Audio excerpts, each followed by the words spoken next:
Time to head to Rio to speak to our South American correspondent. Just a reminder still, if you've got any questions for Tim, you've been linked with South American players, now's the time. Get them into us. talkSPORT.com, text 81089, tweet TSH and J. We'll do our best to bring them to Tim in the next 10 minutes. Hi, Tim. Hello, very good afternoon to you, gentlemen. A couple of South Americans been in the news this week. Maybe we'll work our way back. Darwin Núñez last night. And, it seemed quite easily wound up. Has he got a bit of previous for this? I mean, what's been the word today in South America? Where's he from? That is the answer, effectively, isn't it? Uruguay, of course, yes. Yes. What did you make of it? I take it you've seen it. I mean, really, that's not even a yellow card in a Boca River game, is it? Should we call this, with due reference to his predecessor, Luis Suarez, can we call this teething problems? Yeah, I think we can. Yeah. He's got it out of his system now. Hyped up by the home debut and all the rest of it. So, he got rave reviews at the start. He's now finding there's another side of the coin. He'll find his balance, and I think he's going to be a very, very interesting player for him. No, he'll do very well. And what of Christian Romero and the unpunished hair pulling? As I said, he's an Argentinian defender, so he could probably just have said, well, where does he come from once again? Indeed, yeah. But can we ask for another 250 offences to be taken into consideration, Your Honour? Yeah, it was. But it was. Did it make much sort of news? No, not really. No, not really. Pretty standard in South America. You've got to do. Yes, that's true. Now, you say possible Brazilian striker for Manchester United.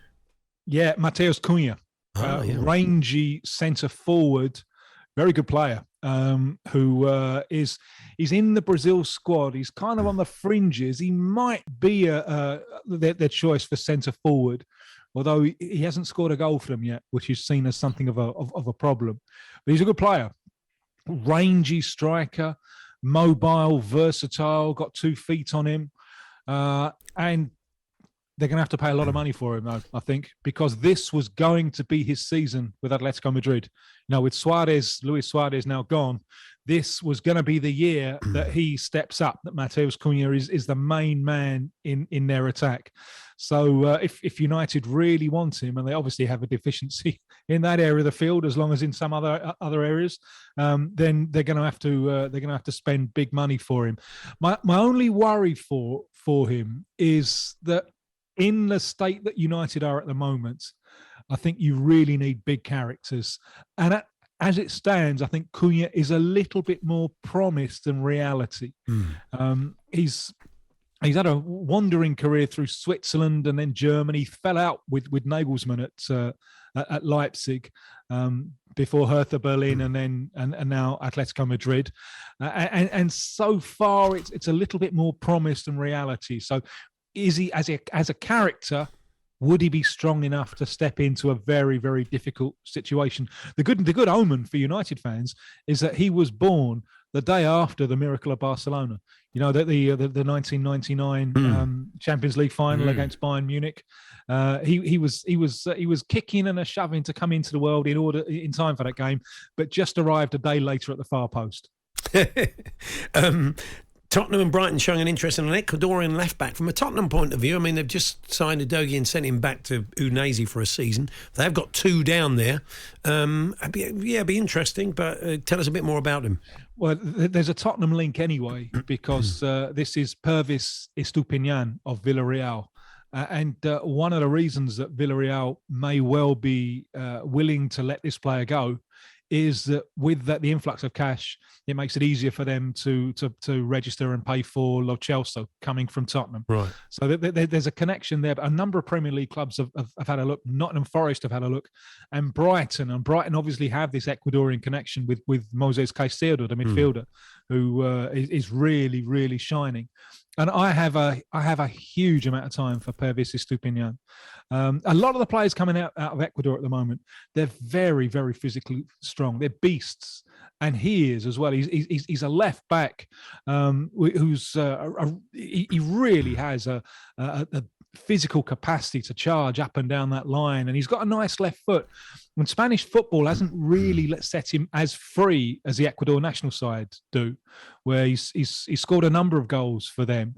And if you want to think in Tottenham terms, Paul, Think of a left-footed version of Emerson Royale, only better. Much happier than Emerson Royale would ever be in a back four, for example, because he can do that. So I like him, and I think he's a player who, because of that physical capacity, I think he's a player who could adapt to the Premier League. Oh, interesting. Stephen, the Newcastle fans, texted us. Can you ask Tim about Lucas Paqueta from Lyon, who we are linked to? Yeah, that's been going on for a while, that, Tim, that link, isn't it? It has, yes. Yeah, Lucas Paqueta is... He's in the Brazil starting lineup. He's an attacking midfielder who has left-footed, has a real touch of elegance about him, real touch of class, and he's versatile. I've seen him play centre forward. I've seen him play either flanks, and I've seen him as a deep-lying central midfielder as well. And what he is really is an attacking midfielder. I mean, if you look at Brazil over recent times, he's got a sweet thing going with Neymar. He's very classy. The only little black mark against him is that temperamentally he's a little bit brittle.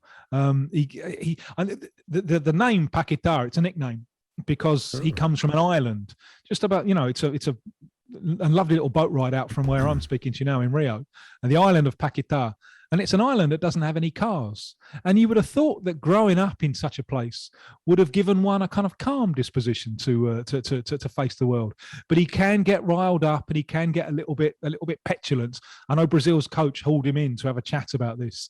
But there's loads and loads of talent there as a versatile attacking midfielder. I saw some footage of Luis Suarez playing back home in Uruguay, and he's being walked to the dressing room.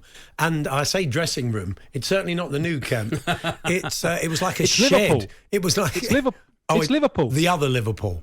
Yes. Liverpool of Uruguay. That's the like of the story. Shed in the middle of a car park, wasn't it? It looked very non-league. It really is.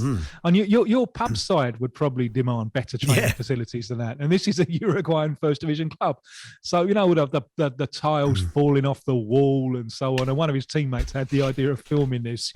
Look at Luis Suarez going back to Liverpool, and he put on social media. He put out after the game. He said that. Going back to my roots.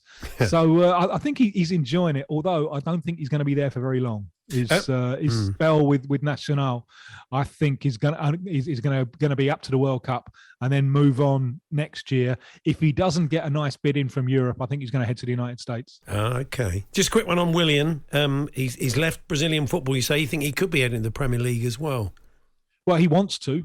He's left Brazilian football in protest. The country that he left in 2007 is not the country that he went back to in 2002. And one of the things here is the rise of social media. He was playing with Corinthians, where it all started for him. And he didn't do badly. He had some injuries. He certainly wasn't a flop. He didn't do quite as well as he'd hoped. And the team have done all right. They've been solid rather than inspiring. But there's just been a barrage of abuse on social media. Just a barrage of abuse, not just for him, but for everyone. This is the atmosphere in which Brazilian football is played these days. Social media, it gives a voice to the emotionally unbalanced. And that it's almost become like the dominant voice in Brazilian football now.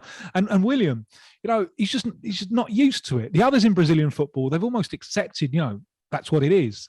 But William, I'm not having this. I'm not having threats online, threats on the social media of me, my wife, my daughters, my dad, my sister. So all along, when this has been happening to him, he's been going down to the police station to register complaints. In the end, he said, I don't want to be here anymore. I didn't come back to my own country to be insulted in this way. And he knows that it ain't going to stop at words, because Brazilian fans, they've been attacking their own teams. They attack them when they come back at the airport after a disappointing game. They can invade the training ground. And the most bizarre attack on their own team. Some fans, they filled snooker balls with dynamite and threw it into the team bus as they were on their way to the game. So William and his family, they're just freaked out by this. And the best thing that he's doing is he's talking openly about it.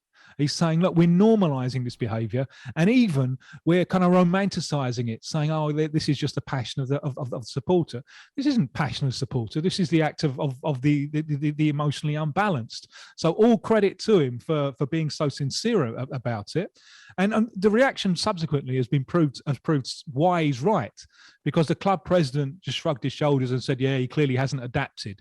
as if someone should adapt to having their family threatened on social media. And the one game they played after he walked out, the fans were insulting him. So he wants to fix himself up with another club. He's heading back to London. He's got a restaurant in London. Fulham have apparently been negotiating with him. But I think at the moment, what he wants, or what he's saying is Brazilian football, never again. Interesting, Tim. Thanks. We'll catch up with you next week. Look forward to it. Cheers.